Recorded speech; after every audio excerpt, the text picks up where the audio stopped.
The transport ship's belly groaned like a dying beast as it descended through Xerion Prime's crimson atmosphere. Inside the cargo hold, 47 beings from across the galaxy sat chained to metal benches, their faces masked of despair and resignation. Slavers had gathered them from a dozen worlds, each specimen chosen for the entertainment value they provide in the fighting pits below. Among them sat a human girl, who looked no older than 17 standard years.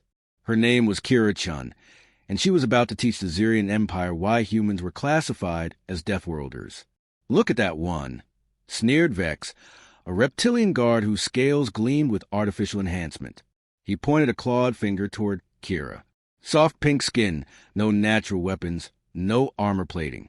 She'll last maybe 30 seconds against a Krillian Beast-Hound." His partner, a hulking Thorganian named Brack, chuckled with a sound like grinding stone. The crowd loves watching the weak ones get torn apart. Makes them feel superior. Kira said nothing. She simply stared at the floor, her dark hair falling across her face like a curtain. But behind that curtain, her mind was calculating. Distance to the guards, number of potential weapons, structural weaknesses in the ship. Most importantly, she was remembering. She remembered her brother Jake, who tried to protect their colony ship when the slavers attacked. She remembered how they'd shot him down like a dog while she watched, hidden in the ventilation shafts. She remembered his last words, whispered through blood-stained lips. "Survive, little sister. Make them pay." The ship shuddered to a halt. External clamps locked into place with metallic bangs that echoed through the hold. The great loading ramp began to descend, letting in the acrid air of Xerion Prime and the roar of distant crowds hungry for blood. "Move, meat!" Vex barked, using his shock prod to drive the prisoners toward the ramp. The weapon crackled with purple energy, and several aliens whimpered at the sight of it. Kira stood slowly, her movements deliberate and controlled. As she walked past Vex, she stumbled slightly, catching herself against his equipment belt. The guard shoved her roughly forward. "Clumsy little Deathworlder," he spat. "Try not to trip over your own feet in the arena." What Vex didn't notice was that his backup shock prod was no longer clipped to his belt. The processing facility was a maze of corridors carved from black volcanic glass. Automated systems scanned each prisoner, recording their biometrics and assigning them identification numbers. Kira became Subject 47 Delta, scheduled for the opening match of the evening's entertainment. She was herded into a holding cell with 3 other beings, a Centaurian insectoid whose carapace bore scars from previous battles, a Valdorian energy being that flickered like a dying flame, and a massive Racinian whose bear-like features were twisted with barely contained rage. "First time in the pits, human?" asked the Centaurian, its mandibles clicking nervously. "I am Zach. Been fighting for 2 years now. Survived 43 matches." "Impressive," Kira replied softly, her voice carrying an undertone that made the others look at her more carefully. "How many guards have you killed?" Zach's compound eyes blinked in confusion. "Guards? We fight other prisoners, not guards. The audience wants sport, not rebellion." "The audience," Kira said, testing the stolen shock prods weight in her palm, "is about to get something they didn't expect." The cell door clanged open.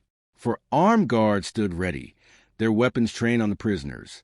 Standard protocol called for subduing any signs of resistance with overwhelming force. "Time for the show, freaks," announced the lead guard, a scarred Xerion whose purple skin bore the ritual tattoos of the arena core. "Remember the rules. Kill or be killed. Survive long enough, and maybe you'll earn better rations." The prisoners were led through a tunnel that opened into the arena itself. The space was enormous, a circular pit surrounded by tiers of seats packed with screaming spectators. The sand beneath their feet was stained dark with the blood of countless previous matches. Above them, in the luxury boxes, the Xerion elite sipped exotic cocktails and placed bets on how long each fighter would last. They saw the small human girl and immediately wrote her off as an easy kill. The odds against her survival dropped to nearly 0. They had no idea they were about to witness the birth of a legend. The arena's central platform rose from the sand, carrying an assortment of weapons. Crude blades, energy clubs, projectile launchers. Standard gladiator equipment designed to provide exciting deaths rather than efficient killing tools. Kira wasn't interested in their toys. She had her own plans. The horn sounded, signaling the start of combat. The other 3 prisoners scattered, each seeking weapons and advantageous positions. The crowd roared approval, eager for bloodshed. Kira walked calmly to the center of the arena. "Is she surrendering already?" laughed a Xerion noble in the premium seating. How disappointing. The girl looked up at the crowd, and for a moment her expression was visible to all. Where they expected fear or desperation, they saw something that made several spectators shift uncomfortably in their seats. They saw cold, calculating fury. Kira raised a stolen shock prod and activated it. Purple energy danced along its length as she spoke, her voice somehow carrying clearly through the arena's acoustic system. "My name is Kira Chen. I come from Earth, a world you call a death world because everything there tries to kill everything else. But we learned something you've forgotten." She paused, letting her words sink in. "We learned that the most dangerous predator isn't the one with the biggest claws or the sharpest teeth. It's the one smart enough to make weapons out of everything around it." The Xerion, emboldened by bloodlust, charged at her with a massive warhammer clutched in his furry paws. He outweighed her by at least 300 pounds, and his roar shook dust from the arena walls. Kira sidestepped at the last possible second, driving the shock prod into the gap between his ribs. The weapon discharged its full charge directly into his nervous system. The Xerion convulsed once, then crashed face first into the sand, stone dead. The crowd fell silent. "One," Kira said conversationally, pulling the prod free, the Valdorian energy being flickered toward her, its form shifting between solid and plasma states. It was a difficult opponent, nearly impossible to damage with conventional weapons. But Kira had noticed something during their brief time in the holding cell. As the creature reached for her with tendrils of living lightning, she threw the expended shock prod directly into its core. The device's energy cell ruptured on contact with the being's plasma form, creating a feedback loop that destabilized its entire matrix. The Valdorian collapsed into scattered motes of light that faded into nothingness. "Two," Kira announced, already moving toward the weapon platform. Zack, the scarred Centaurian, had armed himself with a traditional plasma rifle. His multiple arms gave him steady aim as he lined up a shot at the human girl's back. But Kira had spent her childhood hunting on a world where everything had evolved to kill humans. Her reflexes were beyond anything the Centaurian had encountered. She rolled behind cover just as superheated plasma scorched the sand where she'd been standing. "Clever little Deathworlder," Zack chittered, stalking around the platform. "But cleverness won't stop a direct hit." "You're right," Kira called back, her voice oddly cheerful. "But predictability will." She came up from behind a different piece of cover, not where Zack expected her to be. In her hands was a magnetic grapple launcher, standard arena equipment designed for dramatic swinging maneuvers. But Kira had made some rapid modifications. The grapple struck Zack's center mass, its magnetic clamps latching onto his carapace. Before he could react, Kira triggered the launcher's retraction mechanism. The powerful motors yanked the Centaurian forward at tremendous speed, right into the arena's energy barrier. The protective field, designed to keep combatants from reaching the spectator stands, was never meant to have something thrown into it at high velocity. Zack's carapace shattered against the barrier, like an egg against a wall. "Three," Kira said, reeling in the grapple line. The arena had gone completely quiet. 20,000 spectators stared in stunned disbelief at the human girl standing alone among the corpses of her opponents.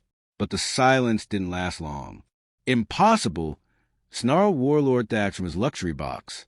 The Xerion commander's face was purple with rage. "A single Deathworlder cannot defeat 3 seasoned fighters." Someone interfered with the match. His aide, a nervous-looking functionary named Pip, checked his data tablet frantically. "Sir, our sensors show no outside interference. She killed them using only standard arena equipment and her bare hands." "Then send in more fighters," Thax roared. "I don't care if we have to empty every holding cell. That human dies tonight." Down in the arena, Kira heard the announcement echoing from the speakers. "Ladies and gentlemen, by special decree of Warlord Thax, tonight's entertainment will continue with additional combatants." The sand began to shift as hidden doors opened around the arena's perimeter. From these openings emerged not more prisoners, but actual guards. 5 fully armed Xerion soldiers in combat armor, each carrying military-grade weapons. The crowd gasped. This was unprecedented. Guards were never supposed to enter the fighting pit. Kira looked up at Thax's box and smiled. It wasn't a pleasant expression.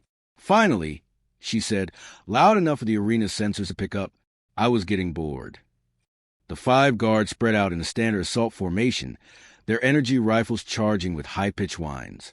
They were professionals, trained killers who'd served in multiple interstellar conflicts. But they'd never fought a human before. The first guard took point, advancing with textbook precision. His weapon was trained on Kira's center mass, his finger on the trigger, ready for the slightest movement. He never saw the piece of debris she flicked at his helmet's optical sensors. The tiny shard of metal, propelled with inhuman accuracy, cracked his visor just enough to create a blind spot. In the split second he spent trying to clear his vision, Kira closed the distance between them. Her elbow strike caught him under the chin, snapping his head back with enough force to rattle his brain inside his skull. As he staggered, she relieved him of his rifle and put 3 plasma burst center mass into the nearest guard. 4, she counted, already moving. The remaining 3 guards opened fire, their energy beams turning sand to glass where Kira had been standing. But she was no longer there. She'd learned to move like prey on a world where standing still meant death. She used the arena's obstacles as cover, forcing the guards to split their attention. When one moved to flank her position, she popped up behind him and drove the rifle's bayonet through a gap in his armor plating. 5. 2 guards left. They were falling back toward the arena wall, trying to create distance and establish crossfire. It was a tactically sound decision. It was also exactly what Kira wanted them to do. She sprinted directly at them, her captured rifle spitting plasma as she ran. 1 guard went down immediately, his armor no match for military-grade weaponry at close range. 6. The last guard, a veteran with decades of combat experience, managed to put a plasma burst into Kira's shoulder. The superheated energy seared through her prison uniform and scorched her skin, but she didn't even slow down. Pain was something she'd learned to ignore on the ship where her brother died. She tackled the guard, driving both of them to the ground. His rifle scattered across the sand as they rolled, each trying to gain advantage. He was stronger, his Xerion physiology giving him significant advantages in raw power. But Kira had been raised on a death world, where weakness meant extinction. Her thumbs found the gaps in his helmet's neck seal. She pressed inward, cutting off his air supply while avoiding his flailing attempts to dislodge her. It took almost a full minute for him to stop struggling. 7. She gasped, rolling off the corpse. The crowd was on its feet now, but not cheering. The sound was something between a roar and a moan, the voice of 20,000 beings suddenly realizing they might not be as safe as they thought. In his luxury box, Warlord Thax was screaming orders at his subordinates. Send in the Beast-Hounds. Send in the combat drones. Send in everything we have. Sir, Pip ventured carefully. Perhaps we should consider negotiating.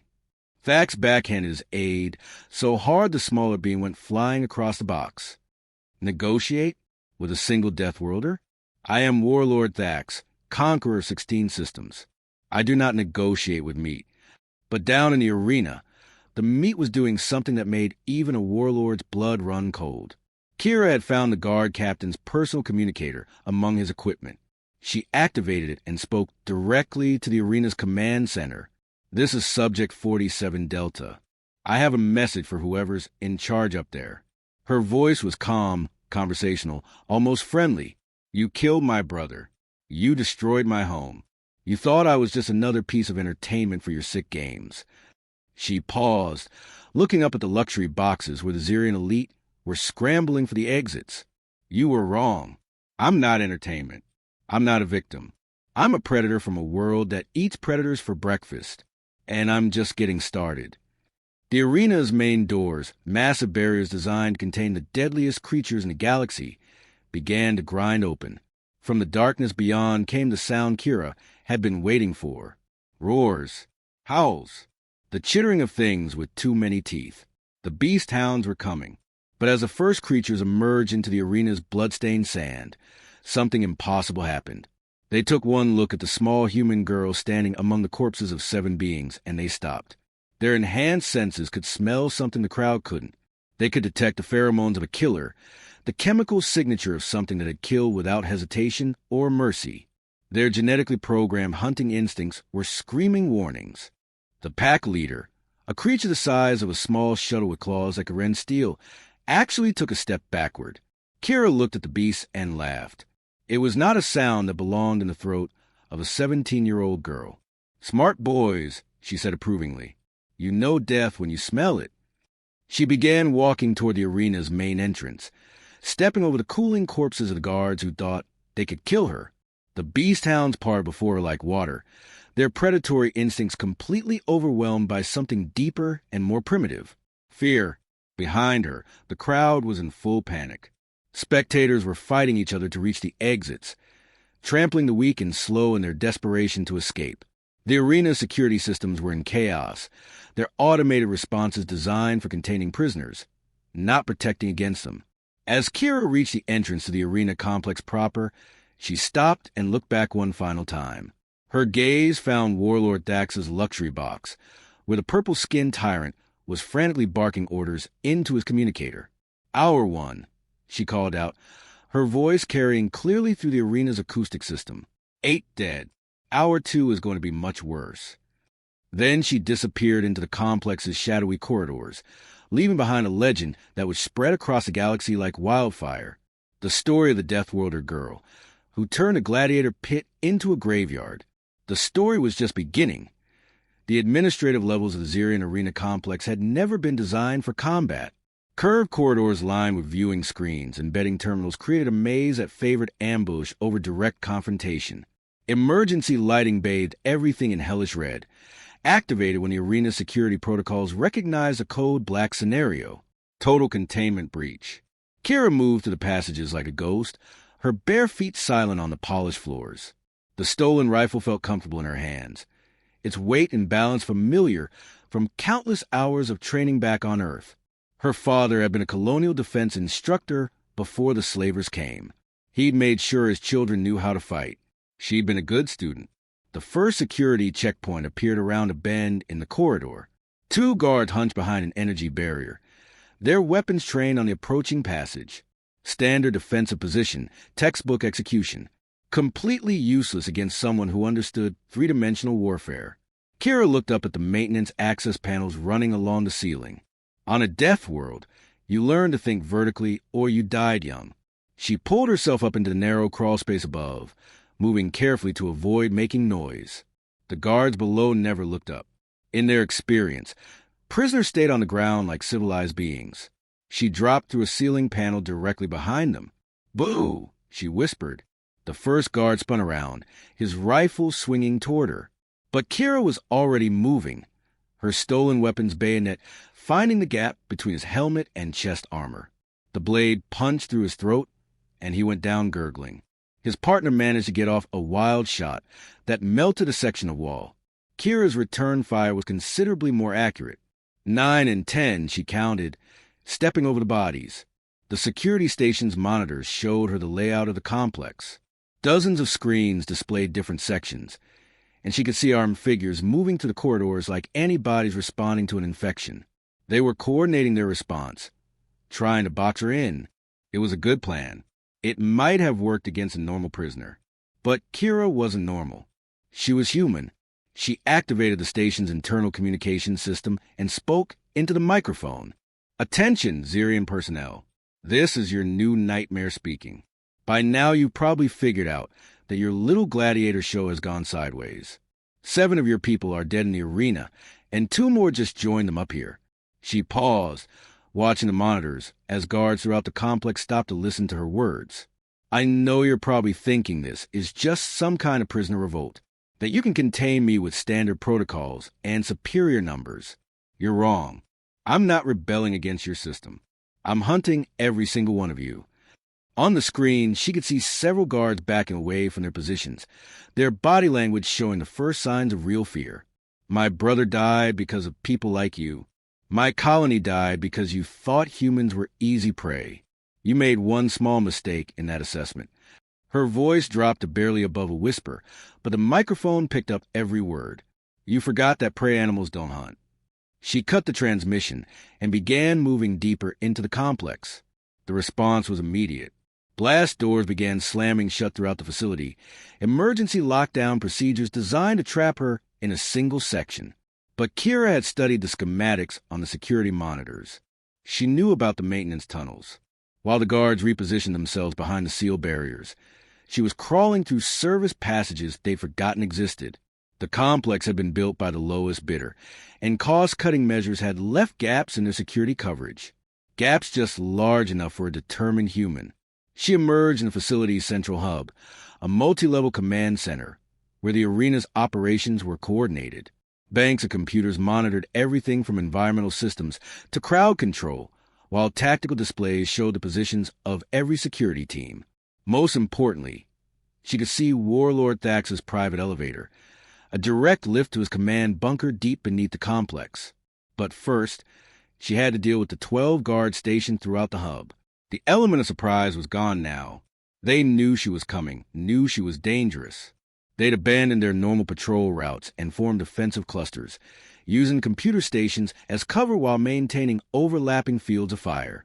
It was professional, competent, and exactly what she expected, which was why she'd brought friends. The Beast-Hounds from the arena had followed her scent through the maintenance tunnels. They were pack hunters, genetically modified for aggression and intelligence. The arena masters had conditioned them to fear only one thing: the neural shock collars around their necks. Kira had found the collar control system in the hub security station. She activated her stolen communicator and spoke to the guards below. "Gentlemen, I'd like to introduce you to your own enforcement tools. You remember the Beast-Hounds, right? Those lovely creatures you use to keep prisoners in line." She held up the collar control unit where they could see it. Funny thing about shock collars, when you disable them, the animals remember who put them on. She pressed the deactivation sequence. The howls that echoed through the hub were not the sounds of dumb beasts. They were the voices of creatures that had been tortured and enslaved, and now found themselves free to express their opinions about that treatment. The guards opened fire as the pack poured into the hub, but energy weapons designed for precise shots were less effective against fast-moving targets that had no regard for their own safety. The Beast-Hounds scattered, using the computer stations as cover while they closed a distance. In the chaos that followed, Kira moved like death itself. She dropped the first guard with a headshot from across the hub, the plasma bolt punching through his visor like paper. The second went down to a Beast-Hound's claws, his scream cutting off abruptly as massive jaws closed around his throat. The remaining guard were caught between two threats, unable to focus on either one effectively. They fell back toward the elevator bank, trying to create a defensive perimeter. It was the right tactical decision, but they were no longer fighting a tactical engagement. They were being hunted by something that had learned warfare on a world where mercy was a luxury that got you killed. Kira flanked them through the computer stations, appearing in their blind spots like a ghost. Her rifle spoke again and again, each shot precisely placed to exploit gaps in their armor. When she ran low on ammunition, she picked up weapons from the fallen. When those ran dry, she used whatever came to hand. A plasma cutter became a sword. A maintenance tool became a club. A piece of debris became a projectile weapon that could punch through reinforced helmets at 30 meters. On Earth, humans had learned to make weapons out of everything. It was a survival trait that had served the species well during their violent evolution. It was serving Kira well now. The last guard, a veteran sergeant with scars from a dozen campaigns, found himself backed against the elevator doors with nowhere to run. His rifle was empty, his sidearm lost somewhere in the melee. Kira approached him slowly, a bent piece of metal in her hand that had once been part of a computer console. Her prison uniform was torn and bloody, her dark hair matted with sweat and worse things. But her eyes were completely calm. "Please," the sergeant gasped. "I have younglings. A mate. I was just following orders." "So was my brother," Kira replied quietly. "He was following orders to protect our colony when your people murdered him." The makeshift weapon rose and fell with mechanical precision. "15," she said to the empty hub. The Beast-Hounds had disappeared back into the complex's depths, their temporary alliance concluded. They would hunt the remaining guards in their own way, driven by instincts that had been sharpened by captivity and abuse. Kira didn't need their help anymore. She had what she'd come for. The elevator to Warlord Thax's bunker required biometric authorization from a senior officer. Fortunately, the dead sergeant's thumbprint still worked for several minutes after his heart stopped beating.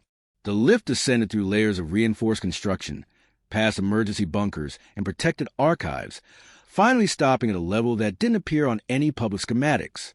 The doors opened to reveal a corridor lined with trophy cases containing artifacts from Thax's conquests. Weapons, armor, cultural treasures, the severed heads of enemy commanders, personal items from destroyed colonies. Kira stopped in front of one case that contained children's toys and family photographs. Items torn from families that would never be reunited. Mementos of worlds that existed now only in memory. She recognized some of the toys. They were human designs, mass-produced on the outer colonies. Her colonies. The rage that had been burning cold in her chest flared into something white-hot and pure. This wasn't just about her brother anymore. It wasn't even about her own survival. This was about justice for every family that had been broken by the Xerion war machine. The bunker's main doors were ahead, massive barriers that could withstand orbital bombardment. But they were designed to keep threats out, not to keep Warlord Thax in. Kira examined the entrance carefully. Motion sensors, energy barriers, automated defense turrets.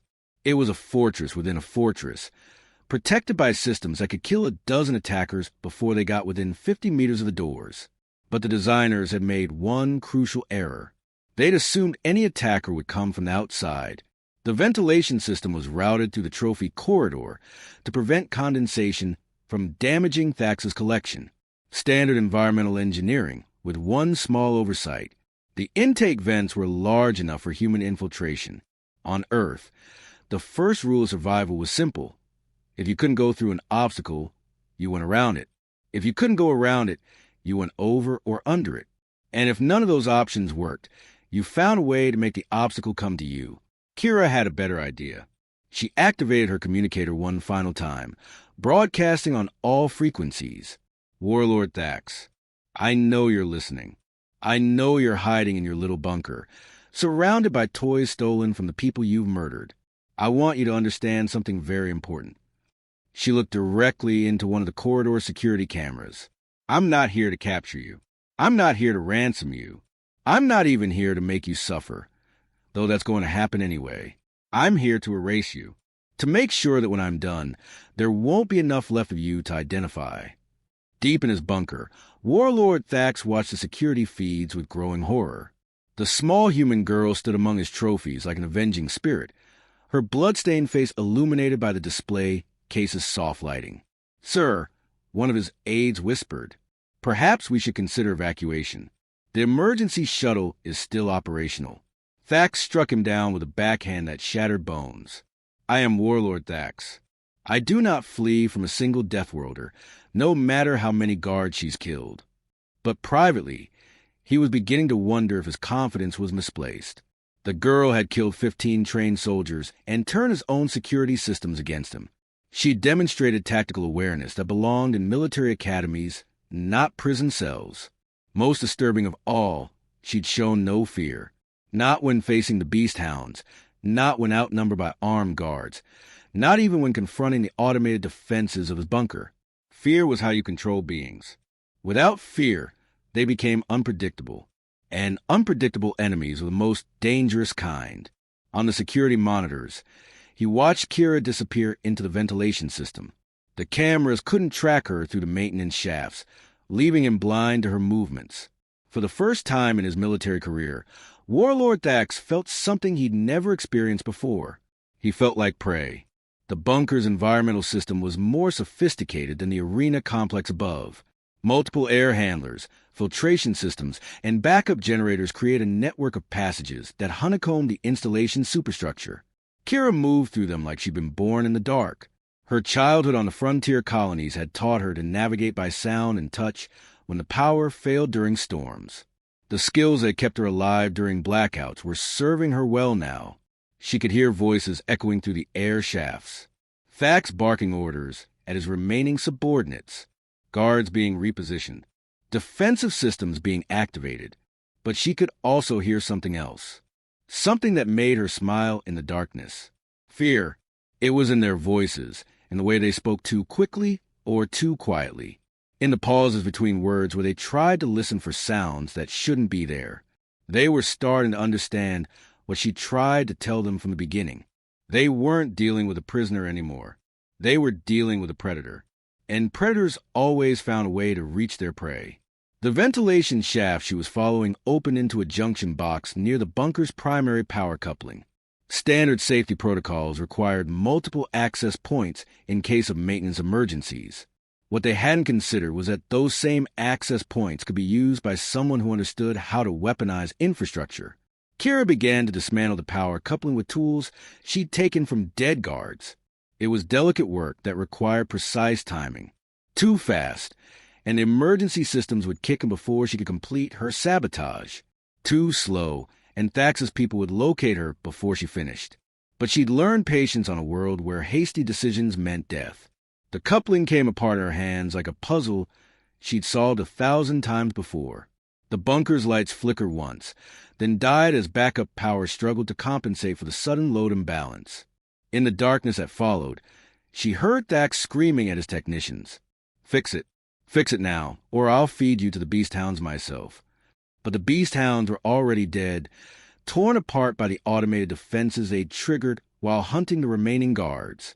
And the technicians who might have repaired the damage were lying in pools of their own blood 3 levels above. Kira had done more than cut the power. She'd severed the bunker's connection to its defensive grid. The automated turrets went silent. The energy barriers flickered out.